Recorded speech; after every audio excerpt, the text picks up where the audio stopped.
Dans cette vidéo, nous vous présentons les principales évolutions d'ArcGIS Pro en version 2.4. Vous pouvez désormais identifier la valeur M la plus proche du point cliqué pour les entités linéaires, exporter des rapports à l'aide d'outils de géotraitement ou de Model Builder, copier-coller les cellules sélectionnées d'Excel dans une table, ou encore enregistrer et charger vos géosignés via des fichiers. Vous pouvez également mesurer des volumes entre un plan et une surface à l'aide de l'outil d'analyse exploratoire Remblai-Déblai. Vous disposez désormais d'un outil de profil pour modifier les codes de classe d'un lidar et afficher des sections transversales, par exemple sur vos bâtiments. Enfin, vous pouvez afficher les polygones de vos scènes 3D avec un symbole de remplissage de type O animé. Des capacités d'occlusion ambiante ont été ajoutées à l'éclairage des scènes 3D pour faciliter la visualisation de la forme et de la position des entités 3D d'une scène. Ceci est particulièrement utile pour des données non texturées ou thématiques, telles que les formes de ces bâtiments. Les calculs du maillage de la surface d'élévation ont été optimisés et la texture par défaut du terrain a été retirée, ce qui permet de voir à travers le MNT, d'en haut ou d'en bas. Vous pouvez maintenant désactiver les effets de lumière sur une couche, par exemple si vous avez un multipatch qui a déjà des ombres capturées à partir d'images. Un éclairage en dôme oculaire a été également ajouté aux couches de nuages de points et aux jeux de données LAS afin de permettre une meilleure perception de chaque point dans le nuage. Cette option vous permet de mieux comprendre la forme des données et l'attribution capturée dans le nuage de points. Les symboles basés sur des fichiers GLTF, format récemment pris en charge par ArcGIS Pro, possèdent des propriétés de matériaux telles que la brillance, les textures métalliques et la rugosité qui répondent désormais de manière réaliste à la lumière. Le mappage normal et le mappage d'occlusion sur les objets GLTF sont également pris en charge, ce qui permet de donner plus de détails et de réalisme à vos scènes.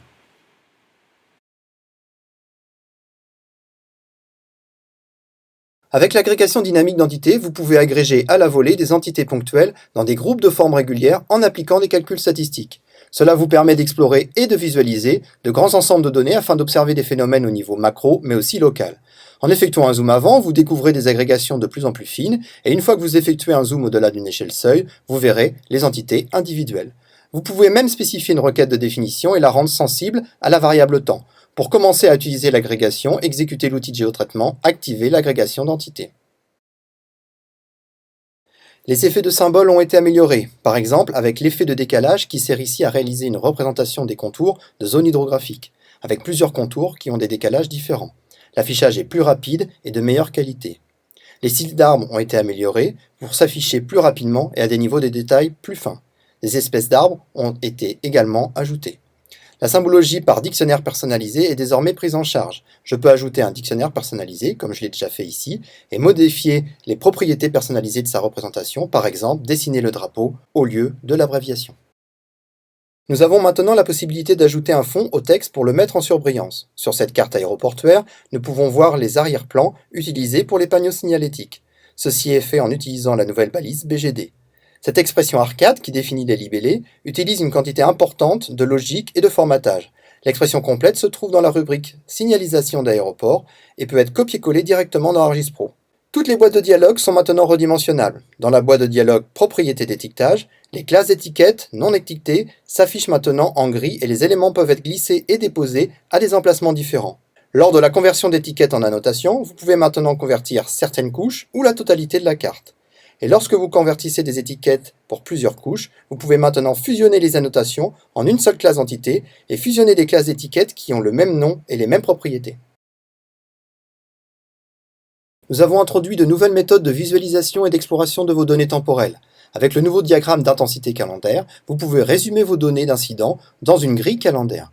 Vous pouvez par exemple agréger vos données temporelles dans une grille annuelle pour montrer comment les tendances fluctuent au cours du temps. Dans un diagramme hebdomadaire, cela révélera quels jours de la semaine et quels moments de la journée sont les plus animés. Pour ces diagrammes horaires ou calendaires, vous pouvez maintenant définir des interruptions de classe manuellement, vous permettant ainsi de contrôler totalement votre légende.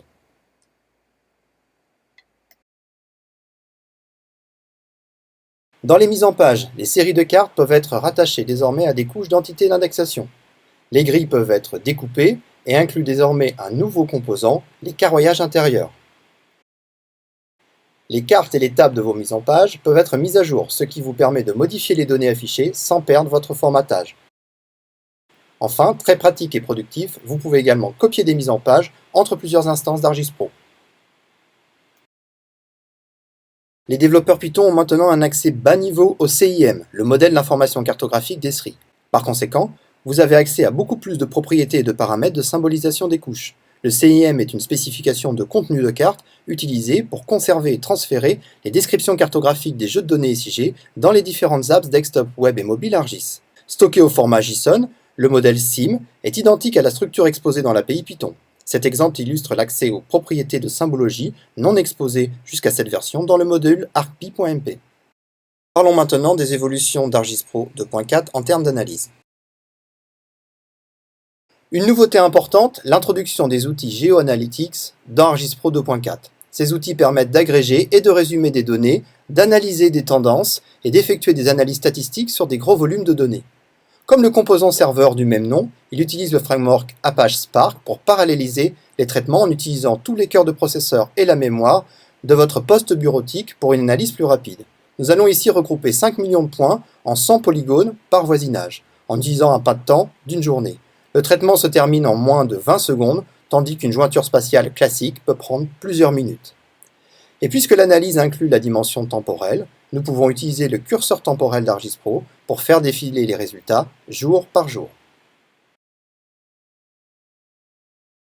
Nous avons ajouté un nouveau moyen d'automatiser vos tâches de géotraitement à l'aide de l'historique de géotraitement. Auparavant, vous pouviez copier la commande Python pour exécuter l'outil avec les mêmes paramètres ou envoyer la commande à la fenêtre Python. Désormais, vous pouvez également enregistrer votre historique en tant que script Python à exécuter en dehors d'ArcGIS Pro ou créer un outil de script personnalisé. Parmi les améliorations sur les outils de géotraitement, on notera que les outils d'analyse de surface peuvent maintenant utiliser des surfaces d'altitude locales ou basées sur des services web. Lorsque vous sélectionnez une surface d'altitude, la valeur se transforme en source de données d'altitude.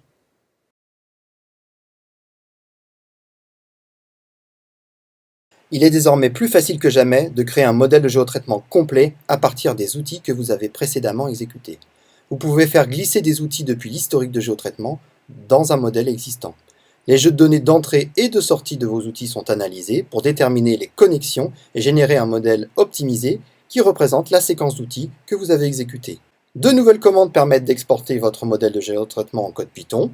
Vous pouvez exporter dans un fichier Python ou envoyer le code dans la fenêtre Python pour une révision et une exécution interactive. Chaque outil du modèle sera inclus dans le code Python. À noter que les itérateurs de modèles et les outils logiques ne sont pas pris en charge dans cette version.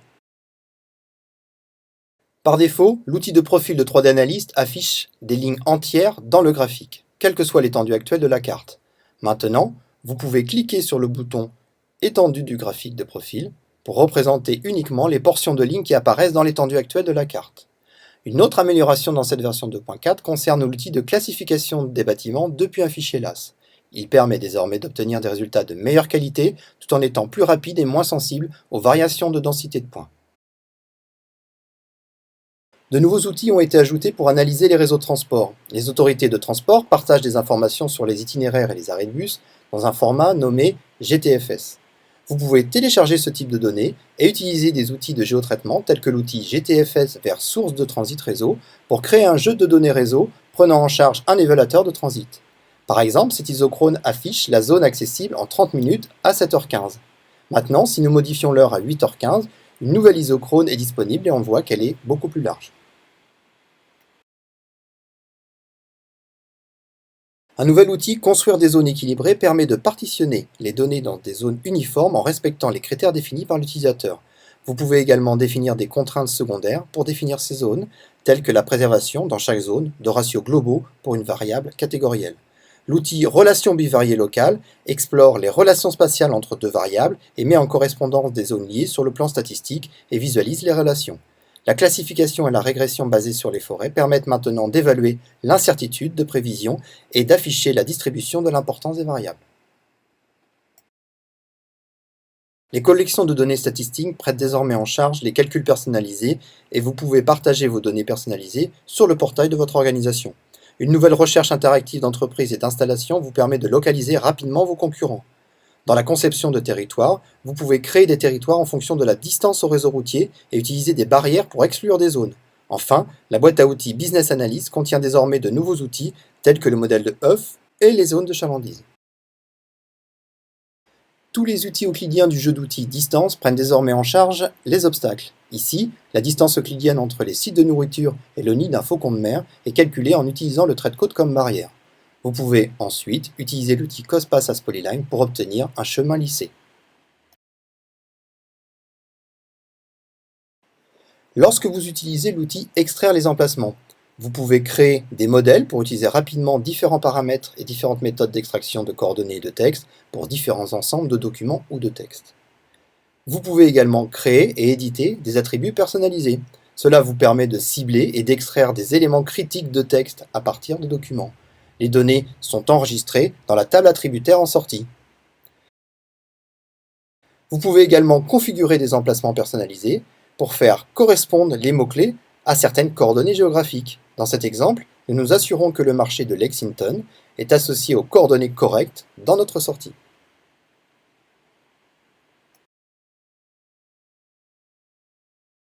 Nous avons introduit la notion de propriété associée qui permet aux organisations d'ajouter leurs propres propriétés aux tâches de type 1 à plusieurs. Dans ce scénario, les zones de sondage en vert sont trop petites pour effectuer un suivi individuel. Nous pouvons les regrouper en 3 tâches et suivre leur statut à l'aide des propriétés associées. Nous pouvons également incorporer d'autres tables d'informations avec des jointures 1 à plusieurs et ajouter, mettre à jour ou supprimer des enregistrements. Et une fois que chaque zone de sondage en vert est traitée, nous pouvons mettre à jour son statut dans les propriétés associées de la tâche. Nous avons ajouté des capacités d'édition interactive de pixels à l'extension Image Analyst. L'outil Pixel Editor peut reclassifier des données thématiques pixel par pixel ou une région entière à la fois. Vous pouvez également remplacer des régions de pixels pour réparer des artefacts. Par exemple, vous pouvez remplacer une zone nuageuse par une zone sans nuage. Les rasters d'élévation peuvent être modifiés pour lisser une zone ou même pour supprimer une partie du terrain. L'outil Volume de la galerie des outils de mesure vous permet de mesurer le volume sur une emprise au sol à partir d'un modèle de surface. La nouvelle page de propriété Image Support Data fournit un accès rapide et intuitif à des informations détaillées sur les fichiers NITF. Vous pouvez rechercher dynamiquement dans les données de support d'images et les exporter. Nous avons ajouté la possibilité de créer et de partager un package de Deep Learning localement ou sur votre portail ArcGIS, et ainsi effectuer des analyses raster à l'aide des outils de Deep Learning d'ArcGIS Pro.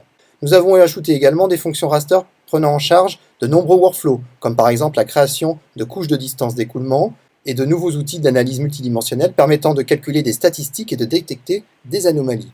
Vous pouvez maintenant traiter des images RedEdge et Altoum à l'aide de modules d'orthomapping pour produire des orthomosaïques et différents rasters d'indices. En combinant le format Cloud Raster, dont la rapidité d'accès a été améliorée, les nouveaux outils de géotraitement, les fonctions de raster étendues et l'API ArcPy, vous pouvez analyser des données scientifiques multidimensionnelles plus rapidement et plus efficacement que jamais. Autre nouveauté de cette version 2.4 d'ArcGIS Pro, vous pouvez maintenant publier et écraser des services web de vos serveurs ArcGIS autonomes directement depuis ArcGIS Pro. Nous publions ici un service de carte et un service d'entité immédiatement disponibles pour les utilisateurs connectés au serveur. Nous avons également ajouté de nouvelles options de partage et de téléchargement de contenu. Ici, nous avons laissé l'emplacement par défaut pour les téléchargements de pactage, mais nous allons changer l'emplacement pour les autres types de fichiers. Ainsi, désormais, la couche de tuiles incluse dans le pactage de cartes est enregistrée par défaut dans le dossier de base du projet. En 2.4, les couches de tuiles vectorielles peuvent être remplacées sans changer l'URL ou l'ID de l'élément à l'aide de l'outil Remplacer une couche web. Cela permet une expérience transparente pour toute personne utilisant la couche dans ses applications.